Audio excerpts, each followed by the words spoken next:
Welcome back to LA Fishguys, the episode that deals with that red sore disease that Chromis damselfish always seem to get.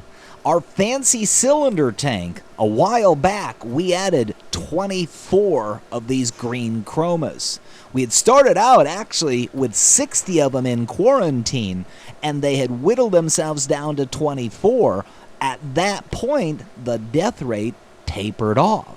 I figured the remaining 24 were certainly healthy, so we introduced them into the tank, but unfortunately, they brought along something with them. So I even had quarantined them to the best of my ability, but obviously wasn't quarantining for the right thing.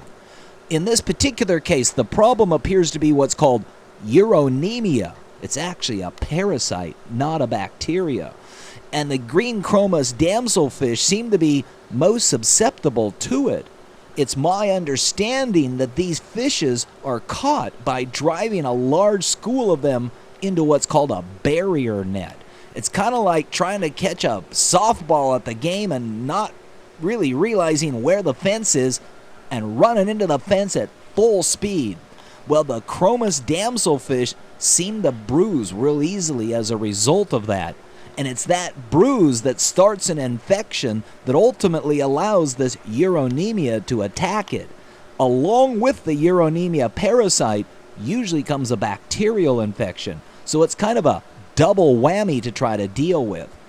Our fish wholesaler has offered to help us or guide us through some of this medication process, because the literature as well as the internet don't seem to offer any really good guidelines. What our fish wholesaler has suggested is using a product, a derivative of formaldehyde. In this case, it's called formalin. We're going to add 1 milliliter per 10 gallons of water directly into the aquarium on a daily basis to see if we can cure this disease here. Over the course of the last couple of weeks, we've lost a large number of those reef Chromis, and you can see the red sore as a vertical hash mark on their side. If you look real close here at this golden butterfly, if she'll turn to the other side, you can actually see she's got a little red sore on her side as well.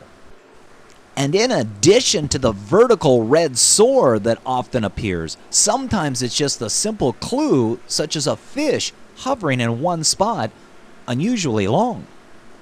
The rest of the school all seems to be fine, but that one fish just seemed to be hanging out in one spot just a little bit longer than the norm. And really, it's these subtle little cues that you begin to pick up on.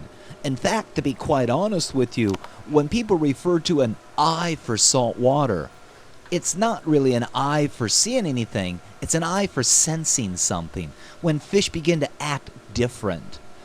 In this particular case, you can see here visually the golden butterfly has a red sore on her side. In most cases, this issue remains solely to the Chromis themselves. They may succumb to that disease or parasite, but it typically doesn't spread in the tank. In this particular situation, it did come in with those Chromis damselfish. You can see the ones that have made it through it so far, but there's a number of fish that it's going to become spread out to.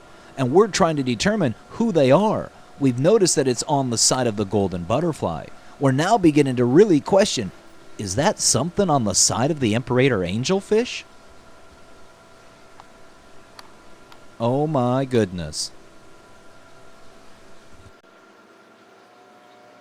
So in addition to losing a number of the original Chromis, as well as the raccoon butterfly and the hybrid lemon peel angel, we've got other fish that visually have issues in the tank, not just red sores, but maybe even this butterfly who's acting rather odd.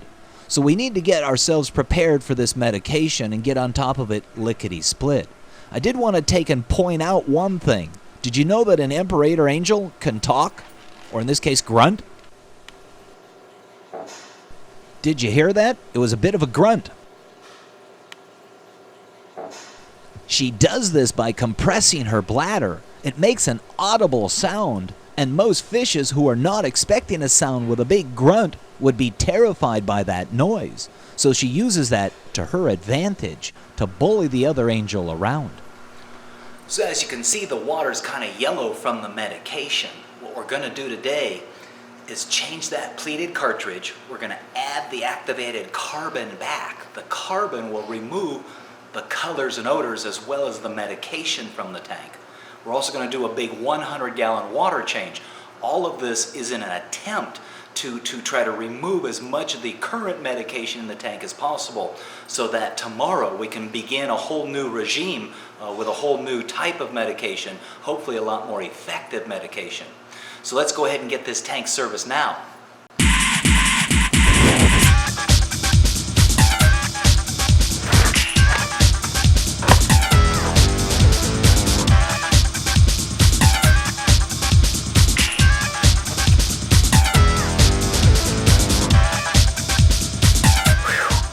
In the canister filter.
Rub-a-dub-dub, scrub, algae in a cylindrical tub.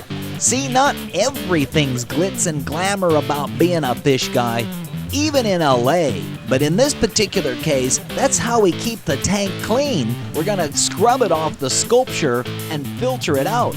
But come back for the next episode, because we're gonna do a big water change.